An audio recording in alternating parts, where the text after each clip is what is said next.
Smiling faces. See a lot of love, a lot of light. Do you see any Democrats, Republicans, independents, socialists, communists?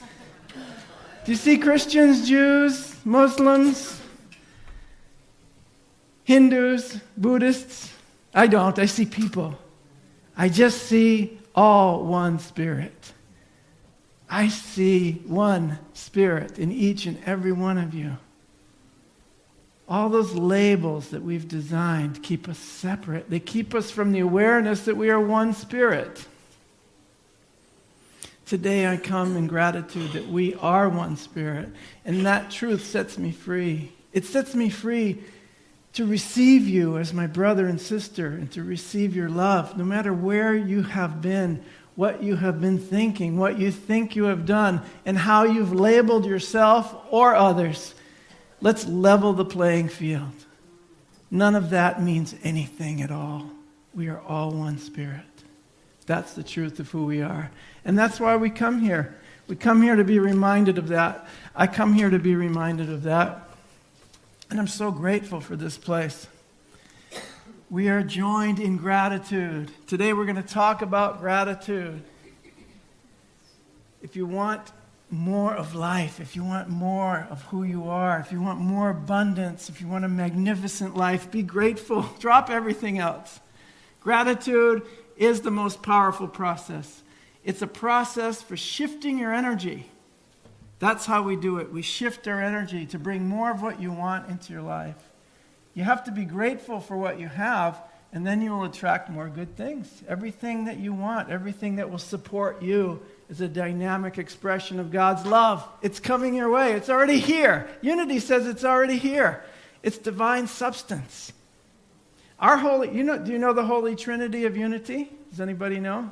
Some of you unitics have been around for a while. Mind, right? Divine substance, mind, idea, expression. That's our Holy Trinity. Mind, Father, Mother, divine substance, everything there is. Ideas come into an individualization of an idea that's made just for you. It comes into your consciousness as an individual expression of God. And then your expression of it is the third thing. The manifestation is the other word. Expression and manifestation. So that's the unity trinity. It's a really nice way to look at that. And what we're doing here is we're going to our gratitude ray so that we can be happy. Happiness cannot be far behind a grateful heart and a peaceful mind. Isn't that nice? That's from A Course in Miracles. Oh, I wish I could be happy. Why are you not happy? I must be complaining about something. I must not be focused in the right direction. I must not be grateful.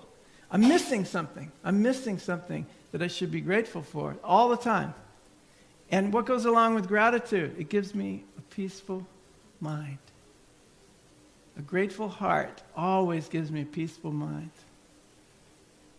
When I'm upset, it's always about, something's going to happen in the future that I don't like that's going to upset my peace. But what am I doing? I'm upsetting my peace by doing that. Or we're mostly afraid that we're going to create those nightmares we had in the past. We're going to bring them into the future. And that's not working, is it? Gratitude is the memory of the heart. So instead of remembering those things that went wrong in the past and recreating them in the future, no, I'm going to have a new memory, a memory of my heart. I'm going to remember the loving thoughts that were given to me and that I gave in the past. In fact, that's the Course in Miracles definition of forgiveness, is that I remember only the loving thoughts, the thoughts that I gave and were giving to me. Everything else must be forgotten. The memory of the heart, that's gratitude. I can feel it when you're in that place. I can feel some of you there now. It feels amazing because a vibration is happening. If you could see, like through a scientist's eyes, quantum physicist perhaps, he'd see all these rays of light passing between us. all these beautiful vibrations intermingling. You can't see it all with these eyes, but you can see it and feel it with your heart. So that's why gratitude is memory of the heart. If your only prayer that you ever said was thank you, that would be enough. Some of you know Meister Eckhart. He's a tremendous spiritual philosopher. He's a wonderful writer. And he believes the thing. The thing is, when you get people who believe what they say, that's what carries the vibration. It's amazing. That would be enough. Muji says the same thing. Thank you, thank you, thank you, thank you, thank you. I love Muji. He's like this Portuguese guy. I love the Portuguese. It's in my blood. My mom's 100% Portuguese. And he was a disciple of Papaji from Lucknow, India. And he's a tremendous guy. And he's a very simple teacher. And he says the same thing. All the stuff you're thinking and worrying about is nothing. Nothing. Say thank you all the time. And what you are actually experiencing in life comes back into your experience. It comes back into your vibrational field. Because why? It's right here. It never went anywhere. I'm covering it over with all of my story, all of my judgments. So today we're grateful and we are saying thank you. And that really brings us to a new place. It opens a door. It opens a door to the power, the wisdom, the creativity of the universe. You open that door through gratitude. Another one of our modern philosophers, Deepak Chopra. We're opening a door to things that we are not even aware of most of the time. The power, the wisdom, and the creativity of the universe. And I open that door through gratitude, being grateful. As we express gratitude, we must never forget that the highest appreciation is not to utter the words, but to live by them. One of our Cape Cod sons right there. He said he used to walk on the beach and all this stuff would come to him. Whenever he had a difficult decision to make, he'd come to Hyannis. He'd be walking on the beach. Get clear. Think about God. Be in a place where you're grateful to be alive. We're so grateful and so blessed to be able to be here. There's a certain spirit among people who have been here a long time. It's like the ocean washes away. The energy of the ocean and the energy of the people who really appreciate it washes away all of the superfluous things that are going on in your mind. I used to work really hard when I was in my 20s. I used to work from 8 in the morning until 8 at night. Every single day. And one day I was up on a ladder painting somebody's house. There was this beautiful sunset. And I said, you know what? I've been missing this. And I got down off the ladder and I called my boss and I said, I quit. And I walked away and went to the beach. And I swear, I don't remember anything after that for the next month. I don't remember anything after that. I hear the sound of the waves. I must have been really brown. And I was happy and smiling. There's not a lot more to life than experiencing that. And so I attempted to always go back to that place. So I went back to work, but every summer, about July 21st, somewhere around there, I'd say, I quit. I'll finish this house, but that's it. I'm gone. I said, you can't do that.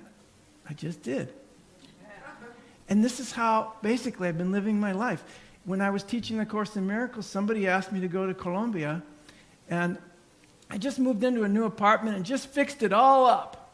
And the day I finished fixing it up, I said, I have to go to Colombia. I was invited to go there. I said, I just have to go. It's the middle of the summer. You never go. You have to stay and work. And I did the same thing. It was August, and I said, I cannot work this year.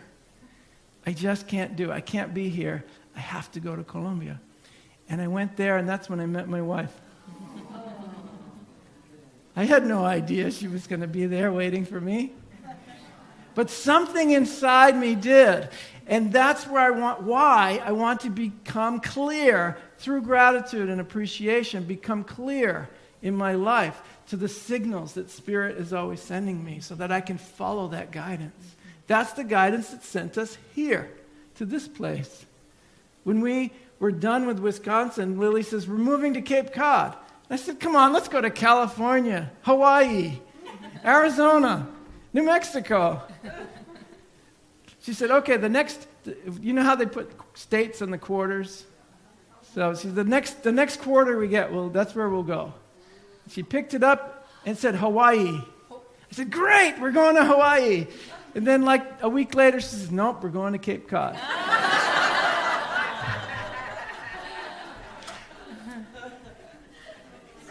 Okay, let's go. So we packed up a little trailer and drove the van east and almost blew the engine going over the mountains and the Adirondacks, and here we are. Spirit, me too. Thank you. I've traded all my expectations for appreciation. That's why the world changes. That's why it has changed for me. All my expectations of what should happen, what you should do, what the world should look like, who we should elect president, doesn't matter. I've traded those expectations for appreciation. Find the things that I can appreciate. This is how the Prosperity Project began. A huge part of that process was writing 5 things I'm grateful for every single day. And I invite you to continue to do that. Just get a pad of paper and make it your gratitude notebook and write 5 things you're grateful for every day. If they seem to be repeating, think of new things. Get out there and create new things that you're grateful for. But keep moving in gratitude. Everyone in the world is waiting for that energy from you. And that's what changes the world. It changes the world instantly. Another Tony Robbins. His head would probably hit the ceiling if you were in here. Isn't that great? The miracle of gratitude is that it shifts your perception to such an extent that it changes the world you see. And we say this a lot in the Course in Miracles, is that the miracle is a shift in perception from fear to love. It's a shift in perception. That's the miracle. And since you're the observer of the world that you seem to be in, when you shift your perception, the world changes instantly. It changes the world you see. Eric Butterworth in Unity was often quoted as saying, when you change the way you're looking at things, the things you're looking at change. Well, that's a pretty basic and fundamental unity principle. So I want to tell you a little story, a Thanksgiving story. It's a story of gratitude. It's about a carpenter. No, not Jesus. Although you can use it as a metaphor if you like. It's about a carpenter named Josh. And he lived in a small town in a valley in the Blue Mountains. And Josh was a great furniture maker. Josh was expert at building tables. And he built a table for just about everybody in town. For every restaurant, every kitchen, every person's home, they all sat at a table built by this carpenter. And they were wonderful tables. And they all loved his tables. But after a few years, it's a small town, he ran out of people to build tables for.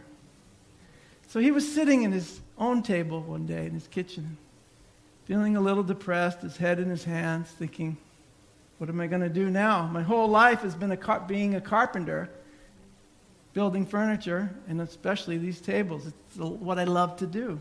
I don't know much of anything else. What am I going to do now? And as he was sitting there, feeling a little sorry for himself, he had an idea. And he became happy again. He started to get happy because he started thinking, I can still do something that I love to do. And he jumped up and he started building this huge table. It was a table so big it covered his whole front yard. And he worked on it every day. And pretty soon, that table was big enough to fit every person in town. Starting to get the idea? It was getting close to Thanksgiving, so Josh called up everybody in town, and he invited them over for a Thanksgiving feast. And he didn't tell everybody, he told them one at a time.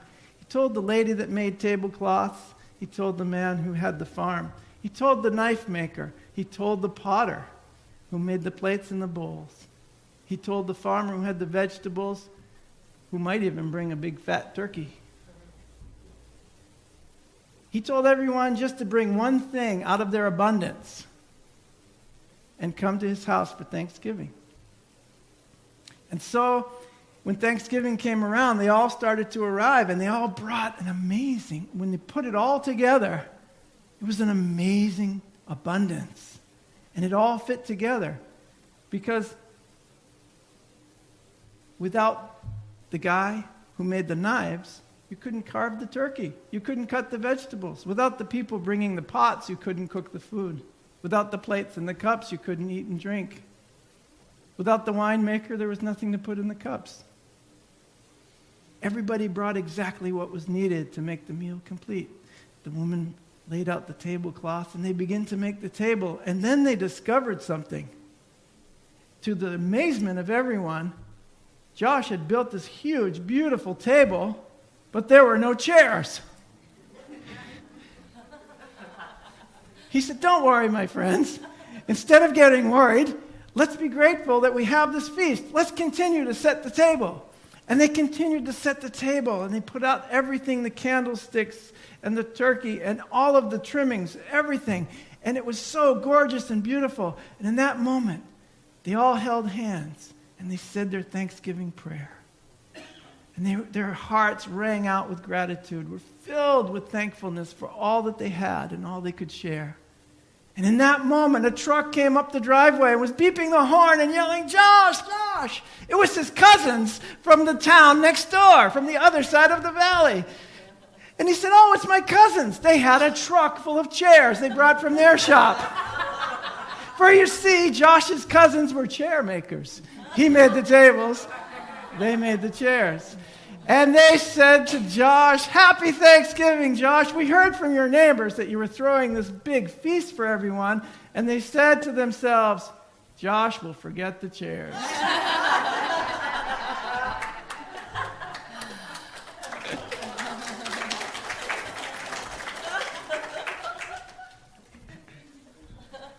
So if there's anything I leave out over this next year, forgive me. Just, Tony forgot the chairs. I'll have to do it. And we'll do it together. And it'll be an amazing feast of spiritual delights that we keep available for everyone, not only in this community, but throughout the country. What's amazing now, being in the Unity Ministerial Program, is that I'm connected to a lot of other people. Not just the Course in Miracles that Liliana and I are connected to, but a lot of people in the Unity movement. And there's 22 budding ministers in these online classes. So it's a success. One year they had 6 in their graduating class. That's why they had to shift to an online platform. And what's amazing is that we're connected to the Eastern region. We're connected to the national Unity movement, Unity Worldwide movement. And some of what we're doing here will be groundbreaking for them also. So keep that in mind, that the ideas and what we are bringing forward are going to be shared with others. I've already shared our prosperity program with a small church in Connecticut. They're going to start it in January. And then, I'm really excited about that. They had to sell their building, and they moved into the Congregational church, which was amazing because now they get to come to the table with the Congregationalists. Yeah, and they share services once in a while. But the beautiful thing about this really is that there's been a lot of struggling, I won't say struggling, but getting smaller Unity churches, a lot. Smaller. And now it's going back the other way. It's starting to grow again. And it will start to grow because of you, because of your dedication to spiritual principles. This movement is founded on truth principles. We have to stay in truth principles, practice them to the best of our ability, and open up through gratitude all the power, the wisdom, and the creativity that God is bringing to us through those divine ideas from God mind. And that will be expressed and manifest in our life. So it's wonderful because you get to experience it in your life, and then you share it with others. So if there's anything you want, you need, or you see in your mind as a possibility, just bring it from Spirit. Let that divine idea come into your mind. Hold it in your heart as an intention. And don't try to do it. Don't try to do God's work. Don't try to do what only God can do through you. Be available to walk as He is. We always say, let the Spirit work in me, through me, and as me. I am available to do the work of the Christ consciousness. When we talk about Christ, we don't mean Jesus the man. Jesus the man was a person just like you who attained a level of Christ consciousness that was needed for him in his life at that time, and it touched everyone around him. We made the mistake of worshiping Jesus rather than following his teaching, rather than following his example. So when we say Christ, we mean that's the divine Spirit that lives in each and every one of you. It's the light. You can just substitute Christ for light if you want. If there's any words you don't like in Unity, just substitute them. We don't care. You don't like God, just say Spirit. It's fine with us. It really is. It doesn't matter. What matters is the energy with which you express it. Don't resist anything. What does 1 Corinthians say? It says, love. I won't say it right now because I can't remember it. The scripture that was given me today was Luke 12:32, which is, it is the Father, Mother God's good pleasure to give you the kingdom. The kingdom, all of it is given to you. The whole universe is yours. What are you going to do with it? That's my only question. Are you going to be grateful? That's my question today. Can we be grateful for what we have and the truth that we are all one Spirit and move forward in that knowing? Can we do that? Because when we do that, we open the door to the power, the wisdom, and the creativity that brings that mind of God down to earth. I love you guys. Thank you for everything you're doing in this community and in the world. So grateful for your presence. Happy Thanksgiving.